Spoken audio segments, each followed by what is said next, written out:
Anita Amongi awonye okwatibwa. Wuno Gravity ajereze Bebe Cool n'oluyimba lwa zina. Songa ate omuyimbi David Lutalo yevuma ensonga za laavu. Songa bo abakola amateeka bayisiza biro empya ku nsonga y'ebisagazi. Kapakati wuno akabira mmotoka ye. Butereeva wonno mukwano gwange mbankwaniriza ku Jika Media ensibuko y'amawulire. Sigenda kubanga mbalonzalonza nga bulijjo ntandise n'omukulu Gravity omutujju. Ono n'omuganda wange agenze maaso n'alumba omukulu Bebe Cool. Omanyi Bebe Cool emabegakawo yavaayo n'agamba nti abayimbi b'ennaku zino mwana tu bye bayimba kasasiro, ennyimba tezirina makulu. Era nawa example ey'oluyimba olumanyiddwa nga kyayiwenjaye n'agamba oyo kasasiro terulina makulu. Wabula tujjukira bulungi omukulu Bebe Cool yatukubamu oluyimba olumanyiddwa nga zina mu butuufu naye woluwulirizaamu ogenda kwebuuza lutegeeza ki. Era omukulu Gravity omutujju avuddeyo n'agamba musajja mukulu Bebe Cool weewummuzeeko, oluyimba lwa kyayiwenjaye lusingira ddala olwa zina. Gwe nawe weebuuze zina wali oyimba ku ki era otegeeza ki,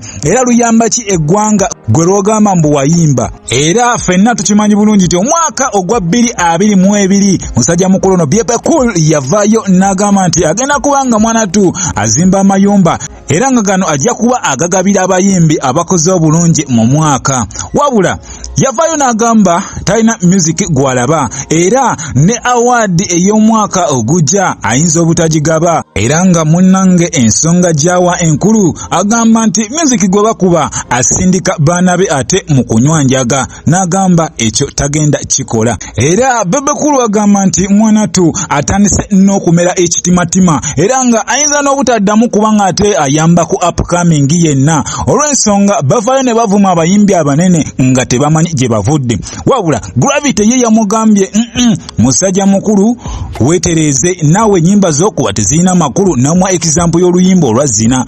So naawe ngambira genda mu comment section ongambe mbutuufu oluyimba lwa zina n'oluyimba olwa kyayiwenjaye luyimba kigwe olukusingira. Wetweyongere mu masomo kwano gwange musajja mukulu David Lutalo kabisi kandagala singa muganda wange avuddeyo nga yeekokkola omukwano agamba mbutuufu alabika talina mukisa mu mukwano. Jjukira musajja mukulu ono tumulabye n'abakyala bangi aze aguluba nabo afuna ono n'agenda onamuyita emabega onamuluma mu mugongo agamba naye tawedde musuubi ajja kubanga ate afuna omuntu omutuufu. Jjukira musajja mukulu ono muganda wange saawa zino wenjogera kati aweza emyaka 37 era nga kino kimufuula okubanga ayina abaana babiri taata mulamba. Gwe abadde takimanyi munnange David Lutalo ayina abaana babiri. David Lutalo munnange agenze maaso n'atutegeeza nti okuzaala kwawukana n'omukwano. Leka kubeeraawo ng'olina abaana bangi n'olowooza ofunye omukwano, byawukanira ddala. Osobola okuzaala abaana abawera 10 naye nga tofunanga ku mukwano omutuufu. Of course tuzze tubiraba abantu bangi bajja mu mukwano naye nga ze akimye bya bugagga byo. Emabegakawo twalaba omusambi w'omupiira bafuna divorce awo n'omukazi ng'alowooza agenda afuna ebyobugagga naye ekyamugwako ng'omwana ow'obulenzi ebyobugagga bye byonna yabiteeka mu manya ga maama we. Kale ensonga ng'eyo gitunulangamu. Kati nno munnange ffenna tukimanyi bulungi nti omukyala Kapakati emabegakawo yafuna akabenje mu mmotoka ye ey'ekika ekya Toyota Aria. Wabula Mukama yazza bibye bano bonna be yali nabo bava mu mmotoka nga bafunyemu ebisago nga si by'amaanyi. Wabula yadde ng'ebyo byonna byaliwo muganda wange emmotoka yo teyalutonda era munnange emmotoka eyo yatundibwa mu speya. Mu bufunze emmotoka yatundibwa mu scrap era wenjogere essaawa zino Kapakati tomusaa ku booda todduka oye Kapakati waffe. Era nga mwana tu ono ku mukutwa ogumu gwe yabaddeko ogwa radio ogumanyiddwa nga Galaxy FM ono yabadde okwo n'ategeeza abantu nti mwana tu wobanga osobola omufunirayo kisite taikoni the Rasa style. Abasajja we batyo abakolamu mwana tu omwaka connection tomanya na oyinza okubako ngo ofuna wofunira. Era agamba mwana tu kati ali woko tuwaka atambuza bigere womusanga mukubire kajambo. Bibaawo obudde bukyuka essaawa yonna ekibaawo kivaawo.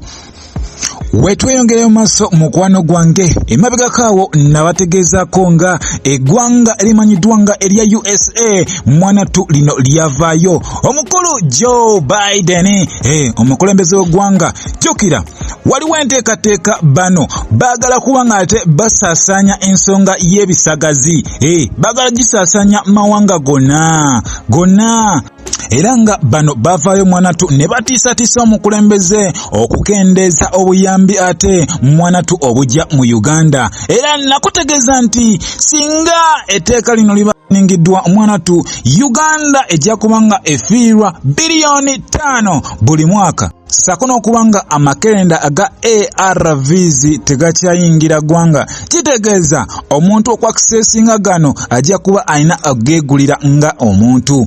Ekintu kyendabira ddala nga mwanatu kiri so much expensive. Tujjukira bulungi nti omukulembeze w'eggwanga yakwata biiru eyo ate n'alabika nga agizza mu paalamenti, wabula yali erina okuba nga yeekenneenyezebwa olw'ensonga yalimu obumulumulu obwetaaga okuba nga ate bulongoosebwa. Era munnange abakola amateeka bagenda mu maaso ne bakola omulimu gwabwe, era nga wenjogerera essaawa zino mwanatu version empya eya biiru eno ng'emaze okuba nga ate erongoosebwamu yo erabika yamaliriziddwa. Muganda wange wobanga wetoledde mu mawanga aga Afrika gano gonna agasinga mwanatu ensonga zino ez'ebisagazi tebiwagirwa wano mu Afrika, era omuntu yenna singa aba asangiddwa mwanatu aba n'ebibonezo byafuna yadde nga wano mu ggwanga lyaffe erya Uganda omukulembeze w'eggwanga tanaba kuba nga ate amateeka ago agateeka mu nkola olw'ensonga tanaba kuba nga ate ateekako omukono,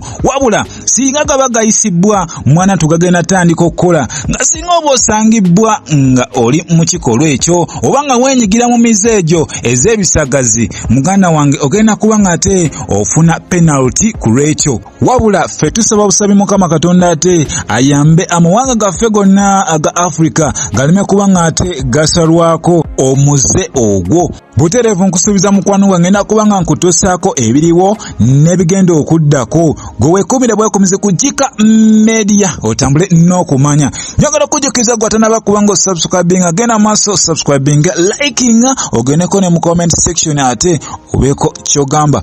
Nsaba Mukama Katonda ate abampeere ekisinga. Mweraba.